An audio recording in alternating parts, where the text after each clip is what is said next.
Hi అండి అందరికీ. ఈరోజు మనం సాంఘిక శాస్త్రం అంటే సోషల్ మెథడాలజీకి సంబంధించి పటాలు రకాలు వివిధ రకాలైనటువంటి పటాలు ఉన్నాయి. వాటిలో రకాలు ఏంటి? ఇవి న్యూ అండి. మ్యూరల్ పటాలు అనేవి న్యూ అంటే 2017లో న్యూ మెథడాలజీలో వచ్చినవని. నెక్స్ట్ గ్లోబులు రకాలు. గ్లోబుల్ 3 టైప్స్ ఉంటాయి. నెక్స్ట్ చార్టులు రకాలు. ఇవ్వండి చార్టులు, వివిధ రకాల చార్టులు మీకు వివరంగా చెప్పడం జరుగుతుంది విత్ పిక్చర్తో. నెక్స్ట్ చార్టుల తర్వాత గ్రాఫులు వివిధ రకాలైనటువంటి గ్రాఫులు రకాలు. వీటన్నింటి గురించి మనం ఈ వీడియోలో నేర్చుకుందాం. ఫస్ట్గా మనకి పటాలు రకాలు. మనకి పటాలు అనేటటువంటి లెసన్ ఉంది కదండి సోషల్లో. ఆ లెసన్లో ఉన్నటువంటివి ఇక్కడ మనకి మెన్షన్ చేయడం కూడా జరిగింది.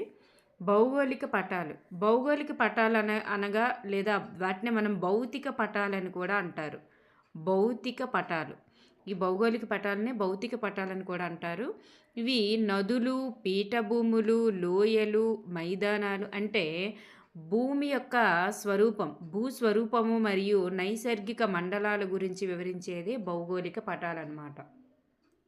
భూమి యొక్క స్వరూపం పైన ఏముంటాయి? నదులు, పీఠభూములు, మైదానాలు, లోయలు, అలాగే అడవులు, దీపకల్పాలు, ఇలాంటివన్నీ బోల్డ్ ఉంటాయి కదండి. వాటి గురించి వివరించేటటువంటి పటాలు ఏంటంటే అవి భౌగోళిక పటాలన్నమాట. ఓకేనండి. నెక్స్ట్ వన్, రాజకీయ పటాలు అంటే ఏమిటి? రాజకీయ పటాలు అంటే ఖండాలు, దేశాలు, రాజధానులు, నగరాలు మొదలైనటువంటి సరిహద్దుల గురించి చూపించేవన్నమాట. అంటే వాటి గురించి, అంటే ఎక్కడి నుంచి ఎక్కడి వరకు ఖండం ఉంది, ఎక్కడి నుంచి ఎక్కడి వరకు, అంటే ఎక్కడి నుంచి ఎక్కడి వరకు ఈ ఖండం ఆక్రమించి ఉంది, అంటే వాటి యొక్క ప్రదేశ ఆక్రమణల గురించి తెలియజేస్తుంది అనమాట. వివాదాస్పదమైనటువంటి ప్రాంతాలు ఏంటనేది మనకు అర్థమవుతాయి అక్కడ. అంటే ఈ ఈ ఎడ్జ్లో ఉన్నటువంటి ప్రాంతం వీళ్ళదా వాళ్ళదా, ఇలాంటివి తెలియాలంటే మనకి రాజకీయ పటాల వలన తెలుస్తుంది. అంటే వాటి యొక్క ఖండాల ఆక్రమిత కానీ, దేశాలు ఆక్రమించినటువంటి ప్రదేశం కానీ, రాజధానులు, వాటి యొక్క రాజధానులు, నగరాలు అంటే అవి ఎంత చోటు నుండి ఎంత చోటు వరకు ఆక్రమించబడి ఉన్నాయి అని తెలియజేసేవే రాజకీయ పటాలన్నమాట. ఓకేనండి. నెక్స్ట్ ప్రత్యేకమైనటువంటి పటాలు లేదా విషయ నిర్దేశిత పటాలు అంటారు. మనకు టెక్స్ట్ బుక్లో ఇవ్వబడింది విషయ నిర్దేశిత పటాలని. చూడండి మన కంటెంట్ బుక్లో ఉంటుంది. వీటినే ప్రత్యేక పటాలు అంటారు. అంటే ఒక ప్రత్యేకమైనటువంటి అంశానికి సంబంధించినటువంటి సమాచారాన్ని ప్రత్యేకమైనటువంటి గుర్తుల ద్వారా తెలియజేస్తామమ్మా. మనకి తెలుసు కదా, శీతోష్ణ స్థితి, అడవులు, ఖనిజాలు ఇలాంటివి. మనం ఎప్పుడైనా మ్యాప్లు చూస్తే మనకి శీతోష్ణ స్థితి అనుకోండి, వివిధ రకాల ఉష్ణోగ్రతల గురించి పక్కన మనకి లెజెండ్ అనేటటువంటిది ఉంటుంది. అంటే పిక్చర్లతో, గుర్తులతోని పిక్చర్లతోటి. అడవులు అనుకోండి, దట్టమైన అడవులు ఒక్కో దగ్గర ఎలా ఉన్నాయి, పలుచగా ఉన్న అడవులని తెలియజేస్తూ ఒక చిన్న బాక్సులు ఇలా ఉంటాయి. చుక్కలతో ఒక బాక్సు, గీతలతో ఒక బాక్సు, ఇలా గుర్తులతో ఉంటాయన్నమాట. ఇలా ఒక ప్రత్యేకమైనటువంటి అంశానికి సంబంధించినటువంటివి తెలియజేసేవన్నమాట. శీతోష్ణ స్థితి, అడవులు, ఖనిజాలు, వ్యవసాయము, ఇలాంటివి తెలియజేసే మ్యాప్లు ఎలా ఉంటాయంటే పక్కన లెజెండ్ ఉంటుంది. ఆ లెజెండ్ దగ్గర మనకి అంటే వీటి యొక్క విస్తరణ ఎలా ఉంది. ఖనిజాల గురించి అనుకోండి, ఇనుము ఎక్కడెక్కడ ఉంది, మెగ్నీషియం ఎక్కడెక్కడ ఉంది, లేదా పెట్రోలియం ఎక్కడెక్కడ ఉంది, అలాంటివి అనమాట తెలియజేస్తూ కిందన పక్కన లెజెండ్ గుర్తుల రూపంలో ఉంటుందన్నమాట. అది ప్రత్యేకమైన పటాలు లేదా విషయ నిర్దేశిత పటాలు అంటారు. నెక్స్ట్ ఆవరణ రేఖ లేదా రూపురేఖ పటాలు. ఆవరణ రేఖ లేదా రూపురేఖ పటాలు అంటే అవుట్లైన్ మ్యాప్స్. మనం చూడండి,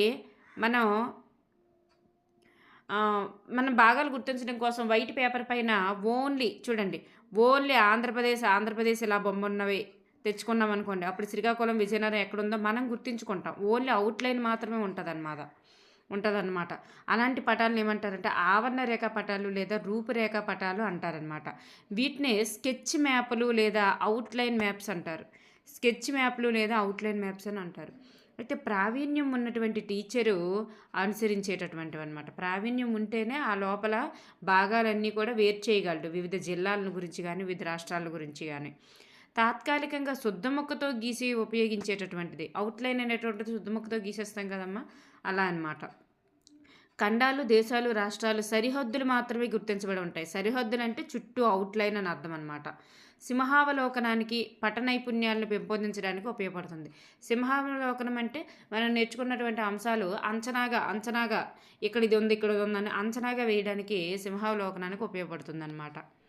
ఓకేనండి. ఎగ్జాక్ట్‌గా కాకుండా అంచనాగా నేర్చుకోవడానికి సింహావలోకనానికి కూడా ఉపయోగపడుతుంది. నెక్స్ట్ వచ్చేటప్పటికి రిలీఫ్ పటాలమ్మ. రిలీఫ్ పటాలు అనేటటువంటివి ఎలా ఉంటాయంటే ఇవి త్రిమితీయంగా ఉంటాయి.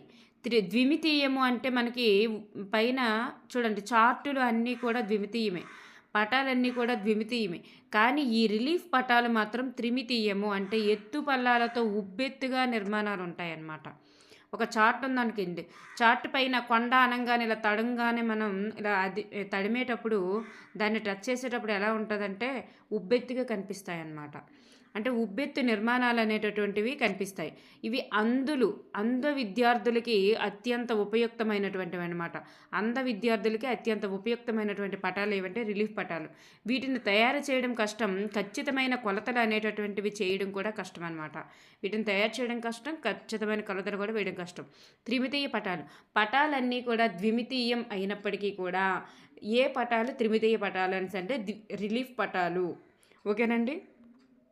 అవుట్లైన్ మాత్రమే స్కెచ్ మ్యాప్లు, అవుట్లైన్ మాత్రమే చూపించబడే మ్యాప్లు ఏమంటే ఆవరణ రేఖ లేదా రూపురేఖ పటాలు. నెక్స్ట్ మనకి భౌగోళిక స్వరూపాన్ని గురించి చెప్పేవి భౌతిక పటాలు లేదా భౌగోళిక పటాలు. నైసర్గిక స్వరూపాలను చెప్పేవి అంటే లోయలు, పీఠభూములు, కొండలు వాటి గురించి. నెక్స్ట్ రాజకీయ పటాలు అంటే ఖండాలు, దేశాలు, రాజధానులు, నగరాలు వాటి గురించిన అవి కూడా అవుట్లైన్ సరిహద్దులను చూపిస్తాయి. కానీ ఇక్కడ సరిహద్దులు వేరు, అక్కడ సరిహద్దులు వేరు అనమాట. ఓకేనండి. ఇవి వివాదాస్పదమైనటువంటి ప్రాంతాలను తెలియజేసేవి ఏమంటే రాజకీయ పటాలన్నమాట. ఇది సరిహద్దు అంటే మనం గీసిందనమాట. ఇక్కడికి వచ్చేసరికి రాజకీయ పటాలన్నమాట. అవి గీయబడి ఉంటాయన్నమాట. ఇది ఓన్లీ స్కెచ్ ఖాళీ మ్యాప్. ఇది ఖాళీ మ్యాప్ ఉంటుంది. ఆవరణ రేఖ పటాలు అనేవి ఓన్లీ బ్లాంక్ ఖాళీగా ఉంటుంది, లోపలంతా ఖాళీగా ఉంటుంది. కానీ అక్కడ మాత్రం లోపల కూడా వివిధ దేశాలన్నీ కూడా గుర్తించబడి ఉంటాయి. నెక్స్ట్ ఇవి మనకి కొత్తగా ఉన్నటువంటివి మ్యూరాల్ పటాలు. ఇంతకు ముందు లేవన్నమాట. 2012 డిఎస్సి 16 డిఎస్సి 14 డిఎస్సి ఆ టైంలో లేవు, 17కి వచ్చేసరికి వచ్చాయి మ్యూరాల్ పటాలు అంటే కాగితము అట్టతో తయారు చేయబడినటువంటి పటాలని మ్యూరాల్ పటాలు అంటారు. కాగితము లేదా అట్టతో తయారు చేయబడిన పటాలు. నెక్స్ట్ నమూనా పటాలు అంటే గోధుమ, ప్రత్తి, మిరప మొదలైనటువంటి వాటితో తయారు చేయబడినవి అనమాట. మనం ఆల్రెడీ నమూనా పటాలు చేస్తాం. అక్కడ ప్రతి పంటకు అనుకూలమైనది అన్ని దగ్గర మనం పత్తి అనేటటువంటి అంటిస్తారనమాట. ఇలా రిలీఫ్ పటాల మాదిరిగా అవి నమూనా పటాలు. గోధుమ, ప్రత్తి, మిరప మొదలైన వాటితో తయారు చేయబడినవి అనమాట నమూనా పటాలు. నెక్స్ట్ వన్ వెజిటేరియన్ పటాలు అంటే పంటలు, కూరగాయల గురించి తెలిపేటటువంటి పటాలు ఏంటంటే వెజిటేరియన్ పటాలు. పంటలు, కూరగాయల గురించి తెలిపే పటాలు వెజిటేరియన్ పటాలు. నెక్స్ట్ బెంతిక్ అంటే నీటి అడుగు భాగం అని అర్థం వస్తుంది. బెంతిక్ పటాలంటే నీటి అడుగు ప్రదేశాలను తెలియజేసేటటువంటి పటాలని బెంతిక్ పటాలు అంటారు. అత్తనంటిక్ పటాలు అంటే మానవ పరిణామ క్రమం గురించి తెలియజేసే పటాలని అత్తనంటిక్ పటాలు అంటారు. మానవ పరిణామం గురించి తెలియజేసే పటాలని అత్తనంటిక్ పటాలు అంటారు. ఓకేనండి. నెక్స్ట్ వన్ గ్లోబులు రకాలు. భౌతిక గ్లోబులు అంటే ఏమిటంటే అక్కడ వచ్చాయి కదండి భౌగోళిక పటాలు లేదా భౌతిక పటాలు, సేమ్ అదే అనమాట. భౌగోళిక పటంలో చూపిన వివిధ అంశాలు అనేటటువంటివి భౌతిక గ్లోబుపై చూపించవచ్చు. భౌగోళిక పటం గురించి ఇప్పుడు చెప్పుకున్నాం కదా, ఆ భౌగోళిక పటంలో చూపిన వివిధ అంశాలని భౌతిక గ్లోబుపై చూపించవచ్చు. నదీ ప్రవాహాలు, సముద్రాలు, ఖండాలు అంటే వివిధ నైసర్గిక స్వరూపాలను గురించి తెలియజేసేవే భౌతిక గ్లోబులు అనమాట.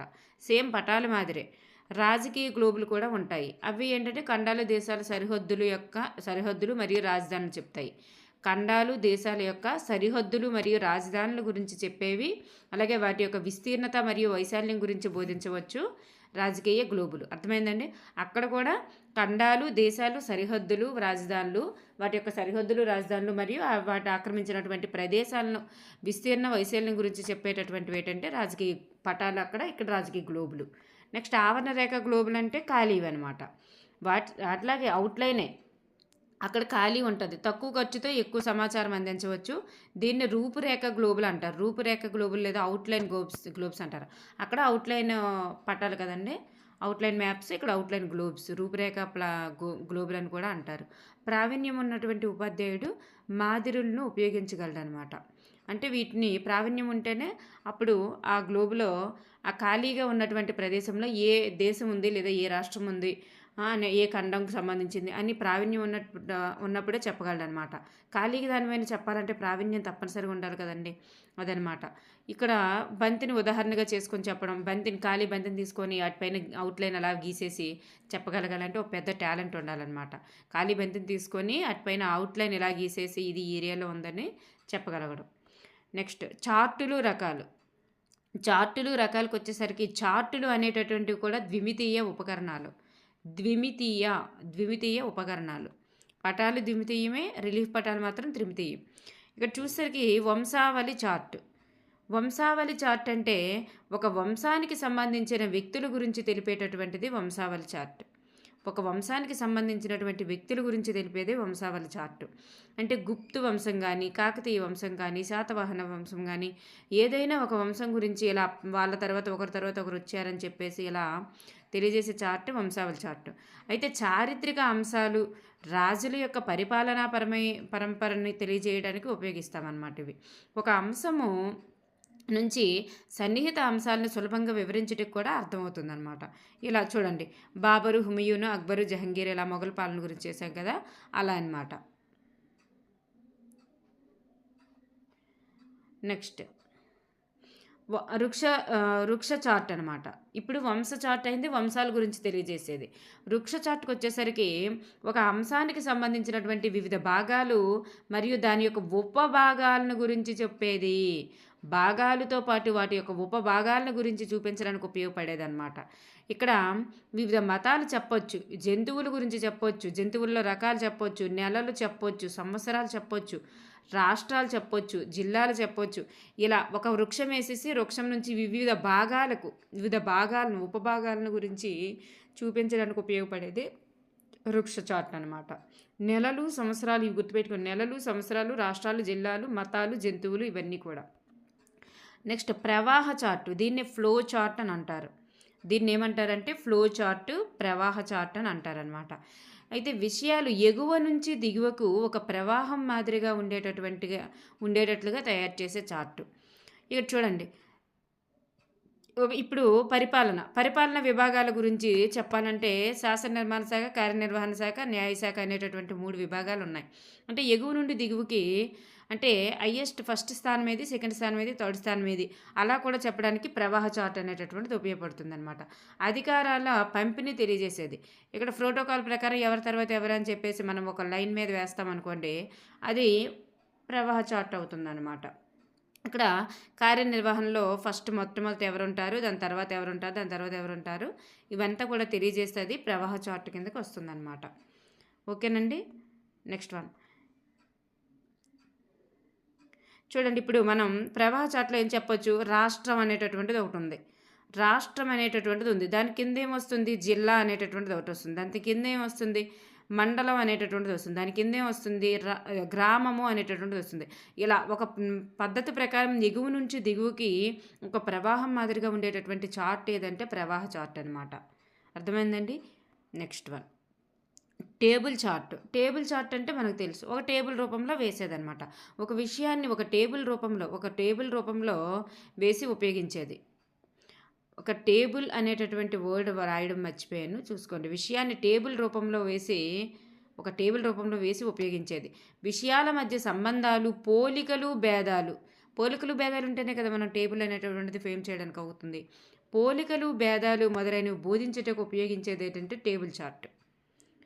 అయితే పాఠ్యపుస్తకంలో అత్యధికంగా కనిపించేటటువంటి చార్ట్ ఏదంటే టేబుల్ చార్ట్ పాఠ్యపుస్తకాల్లో. అలాగే జల రవాణా, వాయు రవాణాకి మధ్య తేడా ఏంటి, ఆహార పంటలకి, వాణిజ్య పంటలకి మధ్య తేడా ఏంటి, అలాగే ఎడారి మొక్కలకి, నీటి మొక్కలకి తేడా ఏంటి, ఇలాంటివి ఏవైనా కొన్ని ఉన్నాయనుకోండి. ఇప్పుడు అలాంటివన్నీ కూడా మనం టేబుల్ రూపం, పోలికలు భేదాలకు సంబంధించినవన్నీ కూడా మనం టేబుల్ రూపంలో వేయవచ్చు. పాఠ్యపుస్తకంలో అత్యధికంగా కనిపించేటటువంటి చార్ట్ ఏదంటే టేబుల్ చార్ట్.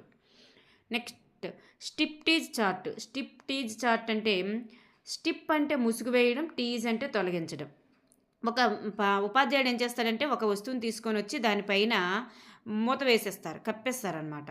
కప్పేసి ఆ విషయాన్ని బోధించేటప్పుడు మాత్రమే ఆ ముసుగును తొలగించి బోధించడం అనమాట.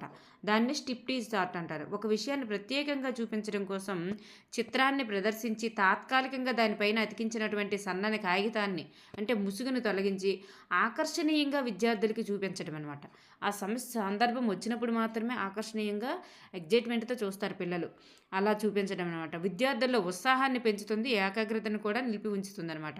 సార్ ఏదో చెప్పబోతున్నారు, చూపించబోతున్నారు అనే ఉత్సాహాన్ని, ఏకాగ్రతను నిలుపుతుంది అనమాట స్టిప్టీజ్ చార్ట్. స్టిప్ అంటే ముసుగు, టీజ్ అంటే తొలగించడం. ముసుగు వేయడం, తొలగించడం అనే అర్థం గుర్తుపెట్టుకోండి. నెక్స్ట్ ఫ్లిప్ చార్ట్ అంటే ఒక అరభాగం పేజీలో ఏముంటుందంటే ఒక చిత్రం ఉంటుంది. ఒక రెండో వైపు ఏముంటుందంటే దానికి సంబంధించినటువంటి సమాచారం ఉంటుంది. ఒక సగం భాగంలో పిక్చరు, సగం భాగంలో సమాచారం. దీన్ని ఫ్లిప్ చార్ట్ అంటారనమాట. ఇది ఒక క్యాలెండర్ మాదిరిగా ఉంటుంది. స్పైరల్ బైండింగ్ పుస్తకాన్ని పోలి ఉంటుంది. చూడండి, ఇలా ఉండదు. క్యాలెండర్ ఒక పక్కన చూడండి, ఒక పక్కన ఇదంతా కూడా ఒక పిక్చర్ ఉందనుకో, దాన్ని వెనక వైపు వేసామనుకోండి. క్యాలెండర్లో ఏంటి, వెనక వైపుకి ఇలా తిప్పుతాం కదా పేపరు, వెనక వైపు అంతా కూడా మ్యాటర్ ఉండడం అనమాట. ఇలా క్యాలెండర్లో చూడండి, ఇలా ఇలా ఉంకిల్లా ఉంటాయి కదా, ఇలా ఉంటుంది కదా క్యాలెండరు. అంటే అదే బైండింగ్, స్పైరల్ బైండింగ్ మాదిరి అనమాట ఉంటుంది కదా. ఇక్కడ పిక్చర్ ఉంటుంది. ఈ పేపర్ని వెనక వైపు వేసినప్పుడు మాత్రం వెనక వైపు మాత్రం దాని యొక్క ఇది ఉంటుందన్నమాట, సంబంధిత సమాచారం. దాన్నే ఫ్లిప్ చార్ట్ అని అంటారు. క్యాలెండర్ మాదిరిగా ఉంటుంది, స్పైరల్ బైండింగ్ పుస్తకాన్ని పోలి ఉంటుంది. వ్యక్తుల యొక్క సమాచారం, పండగల సమాచారం, సంస్కృతి యొక్క సమాచారం, ఇటువంటివన్నీ కూడా ఈ ఫ్లిప్ చార్ట్లో ప్రదర్శించవచ్చు అనమాట. నెక్స్ట్ వన్, ప్రక్రియ చార్ట్ అంటే ఒక తయారీ విధానం, ఒక ప్రక్రియ విధానం. ప్రక్రియ అంటేనే తయారు చేసే విధానం అమ్మ. ప్రక్రియ విధానం, కార్యకరణ విధానం. కార్యకరణమైన ప్రక్రియ దీన్ని ఒక తయారీ విధానానికి సంబంధించిన చార్ట్ అనమాట. ఒక వస్తువు దాని యొక్క ముడి సరుకుల నుంచి వివిధ దశల్లో ఎలా తయారవుతుంది, పూర్తి రూపం వచ్చే వరకు కూడా జరిగే కార్యక్రమాన్ని అంతా కూడా ఒక క్రమంలో చూపించేటటువంటి విధానం. చెరుకు తయారీ విధానం కానీ, ప్రత్తికాయ నుంచి వస్త్రం తయారీ విధానం కానీ, లేదా ఒక గొంగళి పురుగు నుంచి సీతకోకచిలుక ఏర్పడే విధానం కానీ, వివిధ దశలు తయారీ విధానం, వాటికి సంబంధించిందంతా కూడా ప్రక్రియ చార్టు.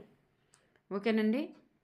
నెక్స్ట్ వన్, కాలక్రమ చార్ట్ అంటే దీన్నే కాలరీతి లేదా క్రోనాలజీ చార్ట్ అంటారు. కాలక్రమానుసార చార్ట్ అని కూడా అంటారనమాట. కాలరీతి అంటే కాలము అనగానే మనకి తేదీలు గుర్తుకు రావాలి, తేదీలు సమయానికి సంబంధించినదని. ఇప్పుడు ఏదైనా ఒక ముఖ్య సంఘటన గురించి వివరించే సందర్భంలో కాలం ప్రధానంగా సూచించేటటువంటి చార్ట్. ఏదైనా ఒక సంఘటన, సిపాయిల తిరుగుబాటు గురించి చెప్పాలి, అక్కడ ఒక కాలం ప్రధానమైందని ఆలోచించుకొని కాలం సంవత్సరాన్ని అక్కడ మెన్షన్ చేయడం. స్వాతంత్ర తిరుగుబాటు గురించి చెప్పేటప్పుడు అక్కడ సంవత్సరాన్ని మెన్షన్ చేయడం. ఇలా అనమాట. ఒక సంవత్సరానికి, ఒక తేదీకి, ఒక కాలానికి ప్రధానంగా సూచించేటటువంటి చార్టు కాలక్రమ చార్టు. అర్థమైందండి. ఇప్పుడు చార్ట్లో ఒకసారి చూస్తే వంశావళి చార్టు, వంశం గురించి చెప్పేది. శాతవాహనులు, గుప్తులు, వాటి గురించి చరిత్ర అంశాల గురించి చెప్పవచ్చు. వృక్ష చార్ట్ అంటే వివిధ భాగాలు మరియు వాటి యొక్క ఉపభాగాలను గురించి చెప్పేటప్పుడు ఉపయోగించేది. ప్రవాహ చార్టు అంటే ఎగువ నుంచి దిగువనకు ఒక ప్రవాహంలాగా ఉండేటటువంటి చార్టు. ఇది వివిధ అధికారాల పంపిణీ గురించి తెలియజేసేటటువంటి చార్ట్ అనమాట. అంటే అలా చెప్పొచ్చు వాటి గురించి. నెక్స్ట్ టేబుల్ చార్ట్ అంటే టేబుల్ పోలికలు, భేదాలకు సంబంధించినవి టేబుల్ రూపంలో వేయవచ్చు. స్టిప్టీజ్ చార్ట్ అంటే ముసుగు వేయడం, తీయడం అనమాట. ముసుగు వేసి తీయడం అనమాట స్టిప్టీజ్ చార్ట్. విద్యార్థులకు ఆకర్షణీయంగా ఉంటుంది. ఫ్లిప్ చార్ట్ అంటే ఈ క్యాలెండర్ మాదిరిగా ఉంటుంది. ఫ్లిప్ అనగానే క్యాలెండర్ మాదిరిగా ఉంటుందని గుర్తుపెట్టుకోండి. ఒకవైపు పిక్చరు, ఒకవైపు వాటికి సంబంధించిన సమాచారం ఉంటుంది, స్పైరల్ బైండింగ్ మాదిరి. నెక్స్ట్ ప్రక్రియ చార్ట్ అంటే తయారీ విధానానికి సంబంధించింది. కార్యకరణ చార్ట్ అంటారు దీన్ని. ముడి సరుకుల నుంచి వివిధ దశల్లో ప్రక్రియ వచ్చినంత వరకు కూడా జరిగే కార్యక్రమం అంతా కూడా క్రమ పద్ధతిలో చూపించేటటువంటి విధానము, దీన్ని తయారీ విధానం అని కూడా అంటారు. కాలక్రమ చార్టు అని అంటే దీన్ని కాలము మరియు సమయము, తేదీలకు సంబంధించినటువంటి అంశాలన్నీ కూడా ఒక దగ్గర పొందుపరచడం అనమాట. అది కాలక్రమ చార్ట్ అవుతుంది. నెక్స్ట్ చార్ట్లు అయిపోయి నెక్స్ట్ ఇప్పుడు గ్రాఫ్లు రకాలు. చూడండి, ఇక్కడ గ్రాఫ్లు రకాలకు వచ్చేసరికి ఒక పటం యొక్క మొత్తం సమాచారాన్ని సంక్షిప్తం చేసి సంక్షిప్తం చేసి చూపడానికి మనకి గ్రాఫ్లు అనేటటువంటివి ఎంతో సహాయపడతాయి. ఇవి కూడా ద్విమితీయ ఉపకరణాలే. మీకు త్రిమితీయ అనంగానే గ్లోబులండి. గ్లోబులు త్రిమితీయము, రిలీఫ్ పటాలు త్రిమితీయము అంతే. మిగతావన్నీ కూడా ద్విమితీయమే అన్నమాట. గ్రాఫులకు వచ్చేసరికి చూడండి బార్ గ్రాఫ్ అంటే విశేష స్వభావాన్ని బట్టి గ్రాఫ్లు అనేటటువంటివి ఎంపిక చేసుకోవాలన్నమాట. గ్రాఫ్లు అన్నింటికీ ఒకే గ్రాఫ్ కాదు. చూడండి బార్ గ్రాఫ్లు అనేటటువంటివి ఎలా ఉంటాయంటే వీటినే మనం స్తూపాకార చిత్రాలు లేదా కమ్మీ చిత్రాలు, దిమ్మ రేఖా చిత్రాలు, చూడండి ఇవన్నీ కూడా మనం అంటాం దిమ్మ రేఖా చిత్రాలు, కమ్మీ చిత్రాలు, స్తూపాకార చిత్రాలు అని అంటాం. ఇవి ఎలా ఉంటాయంటే దీర్ఘ చతురస్రాకారాలుగా చూపించబడతాయి. ఒక అంశం ఉంటే సరిపోద్దనమాట. ఈ గ్రాఫ్ వేయడానికి ఒక అంశం ఉంటే చాలు, 2 అంశాలు అవసరం లేదు. ఎప్పుడైనా గ్రాఫ్ వేసేటప్పుడు ఇలా అడ్డంగా ఒక అంశం, నిలువుగా ఒక అంశం తీసుకొని మనం వేస్తాం. కానీ ఈ బార్ గ్రాఫ్కి వచ్చేసరికి మాత్రం ఒక అంశం ఉంటే సరిపోతుంది. పెరుగుదల, తగ్గుదల మొదలైనటువంటి వ్యత్యాసాలను చూపించడం కోసం, అసలు ఒకే అంశము పెరుగుతుందా తగ్గుతుందా అనేటటువంటిది చెప్పడం కోసం మనకి ఇక్కడ ఉపయోగపడుతుంది అనమాట. అర్థమైందని దీన్ని నిర్మించడం సులభమే, అలాగే అర్థం చేసుకోవడం కూడా చాలా సులభం. ఒక జనాభా అంటే ఇక్కడ సంవత్సరాలు తీసుకుంటారు. ఈ సంవత్సరం ఎంత ఉంది, ఈ సంవత్సరం ఎంత ఉంది, ఈ సంవత్సరం ఎంత ఉంది. ఇక్కడ జనాభా, అక్షరాస్యత ఇవన్నీ కూడా బార్ గ్రాఫ్ల ద్వారా చెప్పవచ్చు అనమాట. అర్థమైందండి. నెక్స్ట్ వన్ రేఖాచిత్ర గ్రాఫ్. దీన్నే లైన్ గ్రాఫ్ అని అంటారు. పరస్పర సంబంధం కలిగినటువంటి 2 విషయాలు అవసరం అన్నమాట. వీటికి 2 విషయాలు ఉంటే ఈ గ్రాఫ్ని వేయవచ్చు. దానికైతే ఒక్క విషయం చాలన్నమాట. ఇది ధర మరియు డిమాండ్ల మధ్య సంబంధాన్ని చెప్పడానికి, నెల మరియు ద్రవ్యోల్బణం మధ్య సంబంధం చెప్పడానికి, విద్యార్థులు మరియు వాళ్ళ యొక్క మార్కుల గురించి సంబంధం చెప్పడానికి, వీటన్నింటికీ కూడా ఉపయోగపడుతుంది అనమాట రేఖాచిత్ర గ్రాఫు. ఇది పరస్పర సంబంధం కలిగినటువంటి 2 విషయాల మధ్య సంబంధాన్ని ఏర్పరచడానికి అర్థమవుతుంది. రేఖాచిత్రం చూడండి ఒక రేఖలాగా వెళ్తుందన్నమాట. ఇలా హెచ్చు తగ్గులను సూచిస్తూ వెళ్తుంది అనమాట. మళ్ళీ హెచ్చు తగ్గులు అనగానే మీకు అది గుర్తొచ్చేస్తుంది, దిమ్మరేఖా చిత్రం. అది కాదు, పెరుగుదల తగ్గుదల వ్యత్యాసాలను చూపించేది దిమ్మరేఖా చిత్రం. ఇది కూడా అలాగే చూపిస్తుంది, కానీ ఆ హెచ్చు తగ్గులు అనే వర్డ్ ఇక్కడ వాడరు. నెక్స్ట్ పైగ్రాఫ్కి వచ్చేసరికి ఇది విలువల పంపిణీ వృత్తాకార చిత్రంలో చూపించబడుతుంది. మనకు తెలుసు కదా ఇలా పైగ్రాఫ్ అని చెప్పేసి మనం చదువుకున్నదే కదా. ఇందులో మనకి చూడండి గాలిలో వాయువులు ఎంత పర్సంటేజ్లో ఉన్నాయి, నెక్స్ట్ బడ్జెట్ గురించి కానీ ఇలాంటివి మనం చెప్పొచ్చు అనమాట. 100%కి తీసుకుంటే ఒక రోజు అంటే ఇవన్నీ కూడా మనం చేయవచ్చు అనమాట వృత్తరేఖా చిత్రంలో. అయితే దీన్నే మనం ఏం పేర్లతో పిలుస్తారంటే వలయ గ్రాఫ్ అని, వృత్త గ్రాఫ్ అని, అలాగే సర్కిల్ గ్రాఫ్ అని, పంపిణీ గ్రాఫ్. మీకు పై గ్రాఫ్ అనగానే పంపిణీ అని గుర్తుపెట్టుకోండి. వివిధ అంశాలకు సంబంధించి పంపిణీ అనమాట. అలాగే ఏ నిష్పత్తిలో ఉన్నాయో తెలియజేయడానికి కూడా ఉపయోగపడుతుంది. మొత్తం అంశంలోని విలువలు ఏ నిష్పత్తిలో ఉన్నాయో తెలియజేయడానికి కూడా ఉపయోగపడుతుంది.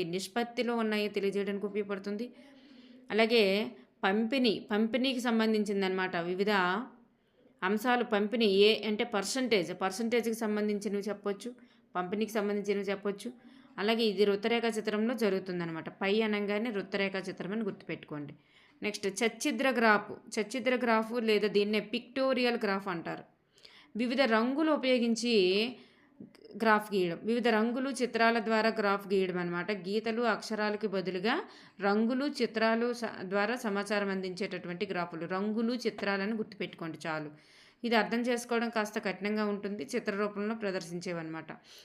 చూడండి ఇది చిత్ర రూపాల్లో ఉంటుంది. గీతలు అక్షరాలకు బదులుగా చిత్రాల ద్వారా, రంగురంగుల చిత్రాల ద్వారా ఉండేది సచిత్ర గ్రాఫు. పై గ్రాఫ్ అంటే వలయాకారం, వృత్తాకారంగా ఉండేది పై గ్రాఫ్. 4 గ్రాఫులేనమ్మా. రేఖా చిత్ర గ్రాఫ్ అంటే ఇదే 2 అంశాల మధ్య ఉండేది.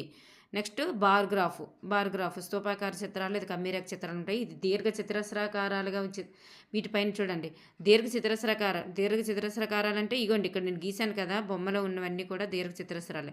పెద్ద దీర్ఘ చతురస్రం, 2వది, 3వది ఇవన్నీ కూడా దీర్ఘ చతురస్రాలే. దీర్ఘ చతురస్రాలుగా చూపించడం జరుగుతుంది. పెరుగుదల తగ్గుదల మొదలైన వ్యత్యాసాలను చూపించడం జరుగుతుంది. ఓకేనండి, ఇవే మన గ్రాఫ్లన్నీ కూడా. Thank you everyone.